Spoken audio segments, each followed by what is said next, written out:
également yaa ngi koy wax léegi peut-être il y a beaucoup de secteurs yoo xamante ne jamono ji ñu ngi ci ay jafe-jafe yu metti ku nekk yaa ngi génn di kaas au même moment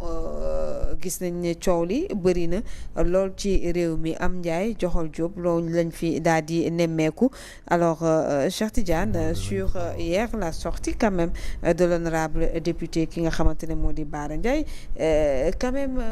yëkkati ay kàddu yu bare daal di koy teg ci ndoddu le président de la République doyul daal di nay jox ku nekk wàllam ba ci notre consoeur Maïmouna Ndour Faye mi ne day porter plainte waaye tey ji dañoo gis ne moom itam neen da koy porter wat plainte. nee na diffamation ak menace. nee na Bara xam nga Bara la moo ko dal xam naa dafa am ku mu toogal ñu ne ko boo amee problème da ngay créer beneen problème. am na ko jàngal nag am na mu yaakaar ne ci nu la neexee ngay appliquer loolu mais du bii. bii du sotti bii ki diffamé xam nañu ko. bii du yooyu de créer un problème dans le problème. jusqu'à ce que personne ne comprenne rien du tout et s'il faut encore créer un autre bii méthode baaxul parce que moom bu dee yaa di topp nit ki pour diffamation ak lan la menace xanaa dina andi preuve yi peut-être. Bara dama négocier man dama naa mooy jàmm ji wool may mën a ndur fay nga baalu ko ak loolu dëgg bu dee li ngay wax du dëgg va aller demander pardon man je pense que c'est mieux. maintenant alors tey lu tax ñu bëgg a taxaw est-ce que également nga am immunité parlementaire nekk député te permettre na la lu nekk nga wax ko en quelque sorte aux gens. ordre de grandeur la rek xam nga nit ñi c'est que si dëkk bi. il faut que nit ñi di assumer aussi leurs responsabilités ça c'est pas le député c'est Bara Ndiaye d'abord la personne elle-même Bara bu leen fàttee Bara il faut que ngeen remonter tuuti Bara ces déclarations man bu mu waxee ces temps-ci je suis allé réécouter Bara Ndiaye auparavant man tombé naa ci benn vidéo où il dit que fii ci dëkk bi ñoom am nañu capacité gis fi gin fenn soppi ko dëgg fexe ba mu nuur ak dëgg oui Bara moo wax loolu te Bara Ndiaye moo toog nii moom daanaka APR la bokk ndax ñooñu ñooy ñëw ci ay xewam ak ay journée yi muy amal mu toogaat mu ne moom mu ngi sant yàlla musul waxal Macky Sall lu baax kenn musul génne vidéo boobu ñu génneel ko vidéo bi voilà Bara Ndiaye mii la di y a pas un autre c'est le même Bara Ndiaye. moom Bara Ndiaye moo taxaw ne Ousmane Sonko dem na ci place ba xëy ci saa njoogu la ko waxee woon ne waa ji musul tukki xamul dara amul lu mu yëkkul Ousmane Sonko. tey moo nekk son batteur de tam-tam de chaîne moo koy tamal. moom Bara mi loolu grave maintenant ça c'est Bara Ndiaye. gis naa ne sax doon na xas ki nga xamante ne tey mooy. Mimi Touré falaa na ñëw de mais Bara daal maanaam bu ñu ko naree teg fii tu auras beaucoup de contradictions maintenant par rapport Bara dans le Pastef ça c'est une autre lecture gis nga Bara ci biir Pastef lu muy def nii moo tey. lu muy attaqué président Bassirou Diomaye Faye na dolli su ko mënee na yokk na gën a saf président Lamine man dafa am une de tes belles phrases que j'admire je la répète tout le temps. un pouvoir on l'exerce. Ouais. pouvoir kenn du ko suivre. pouvoir on l'exerce. Bara fu mu jàpp nii na jàpp ba mu dëgër fu muy dóor na dóor ba mu gën a metti xam nga pour lan la pour ki nga xam ne moo yor pouvoir bi mu mën a xam ne mu yeewu au minimum mu yeewu sax am di ko yee parce que mu ngi nelaw. Bara na jël yatam di dóor bu baax a baax pour waa ji yow exercer son pouvoir parce que si tout cela arrive c'est parce qu'il y a un homme qu'on a confié un pouvoir constitutionnel qui ne l'exerce pas naar bu ndaw ba nag lu mu wari si lu ne muy koy déggee ci naar bu mag bi du loolu la ñu wax ci xayma ba Bara lu mu def nii barki dem ak tey am na ku def lu ko gën a garaaw te dara fekk ko ci Bara n'a encore rien dit Bassirou Diomaye Faye Guy Marius Sagna toog fi contester la légitimité du président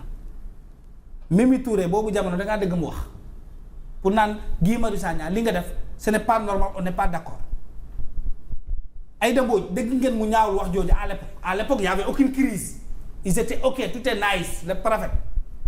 Pastef mooy Pastef Sonko mooy Diomaye mooy Sonko boobu amul benn coow ci contexte boobu la Guy Marius Sagna génn contester la légitimité du président de la République au détriment d'une certaine légalité je ne sais même pas quoi ne Ousmane Sonko moo légitime parce que Diomaye Faye n'est pas légitime. Qui de ces gens-là au pouvoir, Lamine, qu'on se dise la vérité, avait dit à Guy Marius Sagna stop il ne faut pas faire ça ah. Personne ne l'avait dit te ñooñu ñoo xuloo tey divisé par 2 camps ngeen bëgg kante bi faral kenn bàyyi keneen ki sama yoon nekku ci. Baara li nga def da nga ko jàngee ci sa patron Ousmane Sonko toogu fi pendant que président Bassirou Diomaye Faye mu ngi Amérique ne ko am autorité voilà ñoom ñi nekk fii di coow yëpp kan moo wax ne premier ministre sa wax jooju dafa ëpp personne ne l'avait contesté kenn jógul ñaawul wax jooju alors que wax ju ñaaw la woon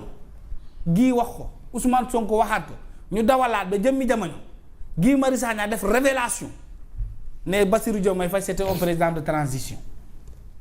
da ngeen dégg Abdourahmane Diouf ñaawlu wax jooju ne ko suñu démocratie elle ne mérite pas ça ku ko déggoon voilà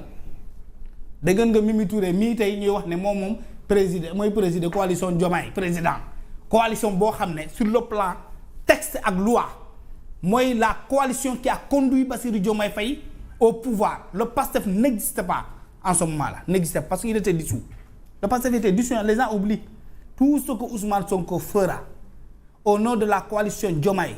qui engage notre économie, qui engage nos finances, c'est injuste. Nit mën na ko topé ëllëg parce que c'est la coalition Diomaye moo demoon ci élection présidentielle, c'était pas le PASTEF. Parce que le parti était dissous parce que fii on joue trop avec les détails bañ a dugg en profondeur. C'est la coalition Diomaye qui est légitime, qui est légale, qui était candidate à une élection présidentielle et dont le candidat c'était Bassirou Diomaye Faye. Moo am responsabilité tout ce qui est exécutif laa wax di laal suñuy finance di organiser di joxe di leneen 5 milliards yooyu parce que dina ko fay tôt ou tard yu mu distribuer noonu 5 milliards tôt ou tard à condition que ñoom ñu nekk février 2050 mais 2060 ils vont payer parce que c'est injuste xaalis boobu dara justifié ko ministre membre de Pastef jël suñu xaalis te du sa coalition moo nekk au pouvoir nga koy dépensé yoon mën na la ci topp keneen ku ñëwati ci nguur gi mën na leen ci topp mais ku ñaawlu woon waxu Ousmane Bassirou Guy Marius Sagna boobu kenn ñaawlu ko waaye léegi Baara Ndiaye nekk ci réew mi wax yooyu ñu wax ko fii kenn ñaawluwul kenn critiqué wul kenn génnul ne non basta arrêtez ce que vous dites le président lui-même mooy sa task force bi ko wër kan moo ci communiqué woon bi Ousmane Sonko taxawee devant son homologue étranger fii ci Dakar fii Diamniadio le premier ministre Ousmane Sonko nee leen vous n'avez pas de courage vous manquez de courage Abdourahmane Diouf Mimi Touré ak ñeneen ñi fal ak Abdourahmane ñi fal ak Mimi kan moo taxawoon ne yow tamit ne Ousmane Sonko arrête ce que tu fais au président c'est pas normal mënoo ko pousser ba mu falu ngay ñëw di ko galgal kan moo ko defoon ñun nii rek ñoo ko def fii di ñun ñi di wax ni léegi bu dee Baara daa gis loolu ci gars yi moom mu def xanaa moom moo amul ndey moo ñaaw yaay noonu la ñu ko woowee ñaaw yaay la ñuy wax Baara lu mu def lu ne da ko gis ci gars yi c'est le président Lamine moo war a siffler la fin de cette récréation là en exerçant son pouvoir. Cheikh Olof yi neex la yor. mais loolu mais attends du loolu gis nga dëkk bi bu jotee il faut que ñu wax. Très bien. Arrêtez les jeux président Bassirou Diomaye Faye c'est lui qui a le pouvoir bon Dieu moo war a arrêter gars yi voilà moo leen war a arrêter mais yow lu ñu la teg nga gàlloog après tu vas voir des gens comme Lamine très modérés disent que oui le président a posé des actes parce que y avait 4000 militaires qui étaient derrière lui est-ce que 4000 militaires yooyu tax na Baara attaqué wu ko te pourtant Baara gis na 4000 militaires yi ah Fatima gisul 4000 militaires yi les attaques de Baara Ndiaye c'est après les 4000 militaires avec Diomaye après les étirements de Diomaye kon étirements yooyu waa Pastef loolu safu leen taxul ñu ragal Bassirou taxul ñu arrêté. wax na ci sax. na jël bigam. très bien am na kii ma toogaloon tey nee na boo gisee gars yi naan alhamdulilah. dañoo yaakaaroon ne Diomaye day appliquer le stylo. finalement comme xam na ne le premier ministre reste parce que la suite du premier ministre c'est la suite du gouvernement. alhamdulilah du woon parce que Diomaye juboon ak diw c'est parce que ñoom ils pensaient que ils vont survivre loolu mooy dëgg donc c'est au président Bassirou Diomaye Faye de siffler la fin de cette récréation là mu dem finalement mu xam ni moom mooy le président de la République le président de la République nag pouvoir la et un pouvoir on l'exerce. Très bien. Ça c'est les phrases de président. Très bien alors président lu tax ñu def taxaw ci loolu parce que dañuy nemmeeku souvent que y a certains députés yoo xamante ne dañuy làkkatu ci seeni immunité parlementaire alors làkkatu ci